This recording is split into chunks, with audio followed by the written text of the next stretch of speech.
and I have finally entered the chat. Now, I know y'all probably like, girl, who is the Fairy Lab Mother? Hello?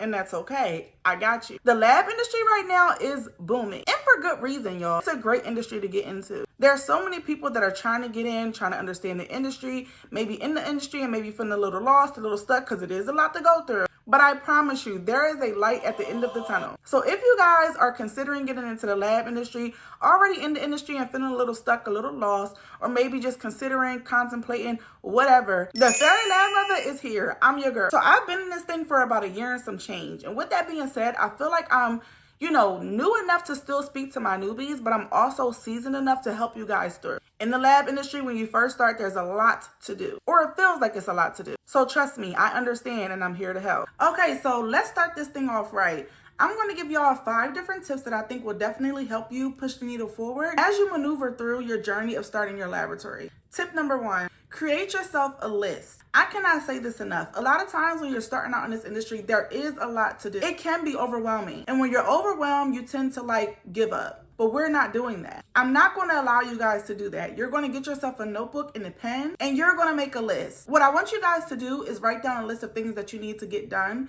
and I want you to put a deadline on it. So for the easier things like an LLC, an EIN, a business phone number, a business email, that can honestly be done in a week's time. But for the things that take a little bit more time, like reaching out to TPAs, emailing companies back and forth, going out and marketing, getting partnerships, those are things that you can kind of put on your list, but you may expand the time frame. And here's the most important part about the list. As you're getting these things done, you're going to check them all. I'm telling you right now, it's going to help organize all those thoughts that you have in the top of your mind. As you're looking over your list and you see these things getting checked off, it's going to kind of motivate you to do the next thing. You're going to feel so accomplished, and it's going to help you to keep pushing through. All right, guys, moving on to tip number 2. This is a big one that I feel like a lot of people kind of overlook or maybe don't put 2 and 2 together. So I'm here to put 2 and 2 together and make it make 4. Use what you have. So what you're going to do is you're going to use what you have from your house, whether that be a home office, whether that be a previous business that you have. You're going to use that stuff and bring it into your lab. That's going to save you so much money, because when we're first starting, we need all the money that we can get.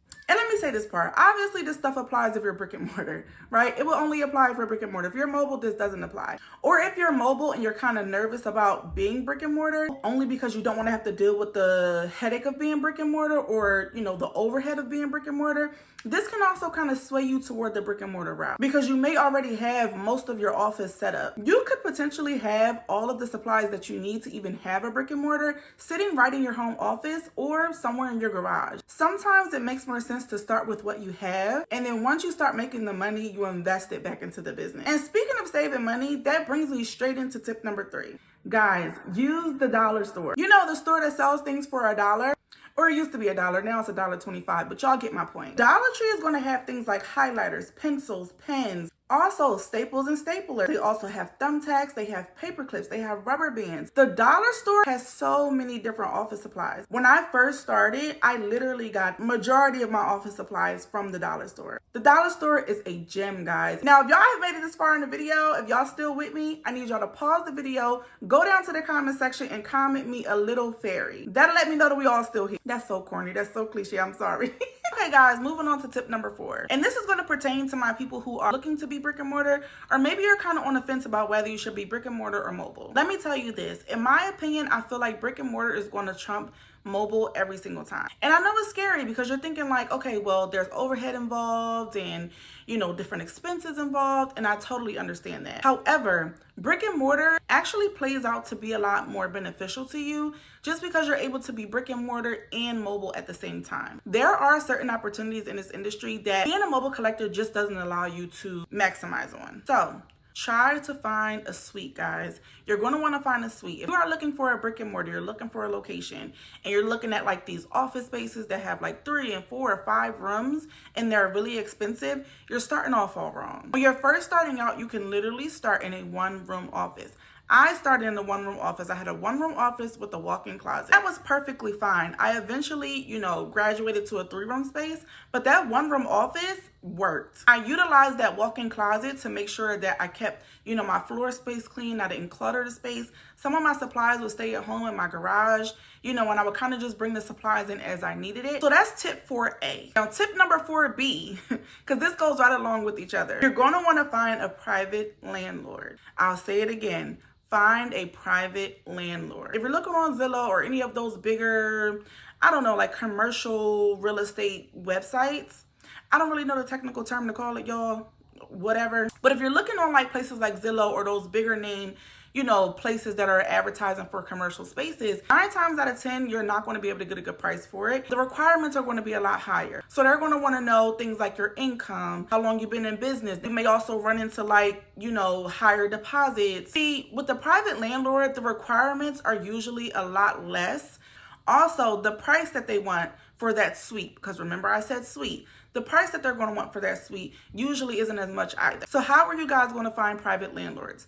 Now, be careful, but you are going to want to try Facebook Marketplace, Craigslist. We all know the scams. We're kind of hip to the scams at this point, right? So don't get scammed on these platforms. However, these are really good platforms to find private landlords. Another way to spot a private landlord is to pay attention to the signs that they have on display. When you ride past a property, usually a private landlord will have like a paper for rent sign or for lease sign, and then they'll take a marker and like write their phone number out on the blank space. That's a telltale that that's a private landlord. And sometimes they do have official signs that's like not handwritten and it's kind of typed out or whatever, but still, you never know. So call the number, get a feel for that landlord, and I'm telling you, just by talking to them for a few moments, you're going to know whether they are a private landlord or, you know, a bigger company. Moving on to the 5th and final tip, guys, diversify your services.